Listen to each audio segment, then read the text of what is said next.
So hello guys, this is Vanshi and previously मैंने video बनाया था इस पे फार्म बिल पे and this is just extension of that video.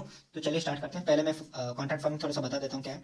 तो ये एक कंपनी है एंड ये फार्मर है। Contract farming is all about farmers will produce crops as per contracts with this corporate investors. ये जो इन्वेस्टर्स हैं इनके साथ एक एग्रीमेंट में आ जाते हैं। ठीक है, उस एग्रीमेंट के हिसाब से ये कुछ प्रोड्यूस इनको देंगे एंड ये कुछ अमाउंट इनको जो जितना पैसा खर्चा हुआ उतना पैसा इनको रिटर्न देंगे। This is somewhat like agreement, जिसमें क्या होता है मिडिलमैन कंप्लीट एलिमिनेट हो जाता है, मिडिलमैन का यूज ही नहीं है। तो ये प्राइवेट कंपनीज जो भी है, ये सपोज एक प्राइवेट कंपनी है XYZ जो भी है, they all at the end of the day उनको क्या चाहिए? प्रॉफिट चाहिए। प्रॉफिट, उनको प्रॉफिट चाहिए, नहीं तो दे वो लोग इस फील्ड में आना चाहेंगे ही नहीं।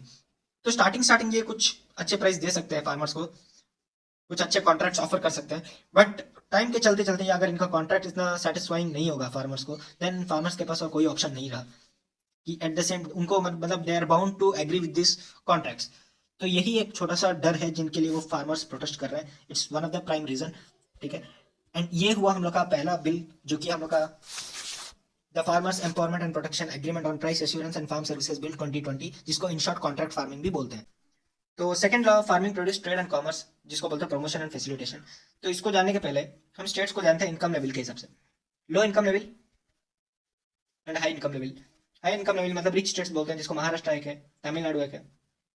एंड लो इनकम लेवल में उड़ीसा बोल सकते हो, आप बिहार भी बोल सकते हो, ये सब। तो सेंट्रल गवर्नमेंट क्या करता है, सारे स्टेट से कुछ अमाउंट लेते हैं एंड वो क्या करता है, जो लो इनकम स्टेट्स है उसमें अमाउंट को डंप करते हैं एंड हाई इनकम स्टेट्स को कम अमाउंट देते हैं, क्योंकि उनके पास सरप्लस मनी ऑलरेडी है। तो इस अगर इस पैटर्न को अगर देखा जाए, तो पंजाब जैसे स्टेट अगर वो सेंट्रल गवर्नमेंट को 100 रुपया दे रहा है, तो सेंट्रल गवर्नमेंट से, ये सेंट्रल गवर्नमेंट है, उसको 100 रुपया दे रहा है, सेंट्रल गवर्नमेंट से उसको इन रिटर्न 42 रुपीज मिल रहा है। समझ में आ रहा है आपको? तो अगर पंजाब 100 रुपया सेंट्रल गवर्नमेंट को दे रहा है, तो सेंट्रल गवर्नमेंट से उसको 42 रुपीज रिटर्न मिल रहा है। क्लियर? तो अभी का सिनारियो में देखा जाए, तो आप बोलोगे कि ये सबसे क्या, फार्म बिल से क्या लेना देना। बेसिकली आपको मंडीज जो कंट्रोल करने के लिए, जो मंडीज होता है ना, उसको कंट्रोल करने के लिए कुछ टैक्स लगता है, और वो स्टेट गवर्नमेंट लेता है टैक्स। एंड इंडिया में मोर देन 7,300 मंडीज है एंड वो मंडी कंट्रोल करने के लिए ना स्टेट गवर्नमेंट एक टैक्स रखता है, बेसिकली टैक्स रखता है एंड ये टैक्स हमारा स्टेट गवर्नमेंट लगाता है। एंड आपको सुनकर हैरानी होगी कि 1750 करोड़ ये मंडी से पंजाब को मिलता है। 1750 करोड़ लास्ट ईयर पंजाब ने इतना कलेक्ट किया था अप्रोक्सीमेटली, इतना इतना कलेक्ट किया था only through this mandis. And ये एक काइंड ऑफ अच्छा रेवेन्यू इनकम है for the states like Punjab. The reason why this farmers are protesting near the borders of Delhi, ये एक चीज हुआ।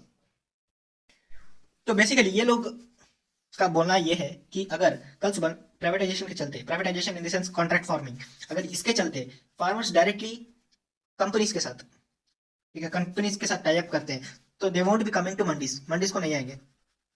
पहली बात, मंडीज को नहीं आएंगे। अगर मंडीज को नहीं आएंगे तो इनके ऊपर जो टैक्स लगता था, जितना रेवेन्यू जनरेट होता था, उतना रेवेन्यू नहीं मिलेगा। एंड पंजाब के लिए तो ये एक बहुत बड़ा सोर्स ऑफ इनकम है। 1750 करोड़ आप समझ रहे हो कितना बड़ा, एक साल में इतना अमाउंट मिल रहा है ओनली थ्रू टैक्सेस। एंड ये इसमें कहीं पे अगर कुछ गिरावटी, सो इसमें कहीं पे दे फील लाइक, सो इसमें कहीं पे डाउनफॉल अगर हुआ रेवेन्यू में, तो पंजाब को बहुत ही रेवेन्यू लॉस होने वाला है, इसमें हो सकता है, they feel like this. So this is one of the prime reasons, the reason why they are protesting at the borders. ये उनका। So the last bill is essential commodities bill. ये एक्चुअली एक्ट बन चुका था 1955 में, इसमें कुछ amendment किए हैं, तो चेंजेस लेके आए हैं, इसलिए इसको एएमएम लिखा हूँ। ये अमेंडमेंट किया गया है इस बार। तो क्या अमेंडमेंट किए मैं बता रहा हूँ। तो बेसिकली इस ये बिल को समझने के लिए आपको एक एक वर्ड समझना होगा। होर्डिंग, होर्डिंग मतलब जमा करना। ठीक है, तो बेसिकली क्या करते हैं, मार्केट में क्या होता है, अगर आप मार्केट इकोनॉमी में क्या होता है, सामान को खरीद के देश पीपुल यूज टू उसको स्टॉक में रख लेते थे। ठीक है, बाहर नहीं निकालते हैं। ठीक है, होर्डिंग बोलते हैं उसको, जमा करके रखना। ठीक है, जब प्राइस बढ़ जाएगा उस टाइम पे उसको हाई प्राइस पे बेचते थे। तो ये क्या होगा ना, तो मार्केट जो आम आदमी का नॉर्मल लाइफ को अफेक्ट करता है। तो इसको बचाने के लिए 1955 में एक लॉ एक्ट लेके आया था, ECA, एसेंशियल कमोडिटीज एक्ट। ये 1955 में इंप्लीमेंट हुआ था। ठीक है, तो अभी इसमें कुछ चेंजेस किए हैं। फॉर एग्जाम्पल ये आपका लिस्ट है, इसमें कुछ एसेंशियल कमोडिटीज का लिस्ट है। ठीक है, इसमें कुछ आइटम्स को एनलिस्ट करते हैं, एनलिस्ट मतलब इसके अंदर डालते हैं, डीलिस्ट करते हैं, इससे बाहर निकालते हैं। क्लियर? तो पहले क्या था, आपका जो oil seeds, pulses, potato, onion, ये सब इसमें था, एनलिस्टेड आइटम्स में था। अभी गवर्नमेंट ने क्या किया, इसको डीलिस्ट कर दिया। डीलिस्ट मत कर दिया मतलब बाहर निकाल दिया, आइटम्स को बाहर निकाल दिया लिस्ट, इस लिस्ट के बाहर। तो लिस्ट के अंदर रहने से आइटम्स का क्या होगा, लिस्ट के बाहर रहने से आइटम्स का क्या होगा। तो बेसिकली इन शॉर्ट अगर समझना है आपको, लिस्ट के अंदर अगर आइटम्स है तो दे आर कंप्लीटली सिक्योर, उनका प्राइस चेंज नहीं होगा, प्राइस चेंज नहीं बढ़ेगा।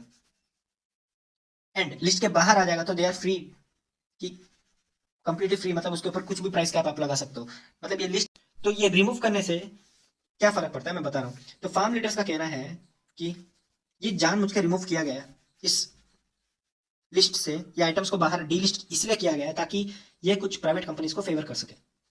जैसे कि अभी प्राइवेट कंपनी अगर आएंगे और ये आइटम्स बाहर, लिस्ट के बाहर है, and they will try to sell these items at maximum price, क्योंकि आपको बताया था अगर ये एसेंशियल आइटम्स, एसेंशियल कमोडिटीज का लिस्ट के अंदर है तो इस पर प्राइस कैप लगेगा, अगर बाहर आ गया तो इस पर प्राइस कैप नहीं लगता है। तो ये इनका एक मोनोपोली मिल गया है कि ये लोग अपना एक लिवरेज मिल गया है, ये अपना मन इच्छा टैक्स, मन इच्छा रेट्स प्राइस लगा सकते हैं इन पे, and they can cell into the market. ये हम लोग का डायरेक्टली फार्मर्स को एक्सप्लॉइट करेगा करके ये बोलना है उनका, फार्म लीडर्स द्वारा। So this is all about the basic context behind this all farm bills. So this is all about farm bill. ये 3 बिल्स हैं एंड उसका एक्सप्लेनेशन यही है। जाने के पहले एक बार देख लेते हैं the farmers empowerment and protection agreement on price assurance and farm services bill, जहाँ पे कॉन्ट्रैक्ट फार्मिंग का बात हो रहा है। एक कंपनी को फार्मर्स कुछ सर्विसेज प्रोवाइड करेंगे and that company will offer some kind of revenue to them या फिर मनी टू देम। दोनों के बीच में एक एग्रीमेंट होगा, इन दोनों के बीच में डायरेक्ट फार्मर और कंपनी के बीच में ही रिलेशन होगा, बीच में जितने भी मिडिल मैन है सब हट जाएंगे।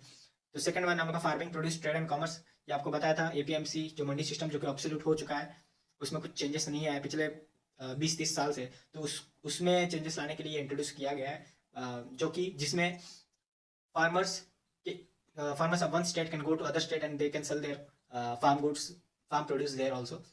This is the second bill. And the third bill essential commodities, आपको बोला था कि एसेंशियल कमोडिटीज का एक लिस्ट रहता है, एनलिस्टिंग एंड डीलिस्टिंग होता है उस लिस्ट में। एंड उसमें क्या क्या आइटम्स आते हैं, ऑयल सीड्स आता है आपका, पल्सेस आता है, पोटैटो आता है, ऑनियन आता है, ये तीनों आता है उसमें।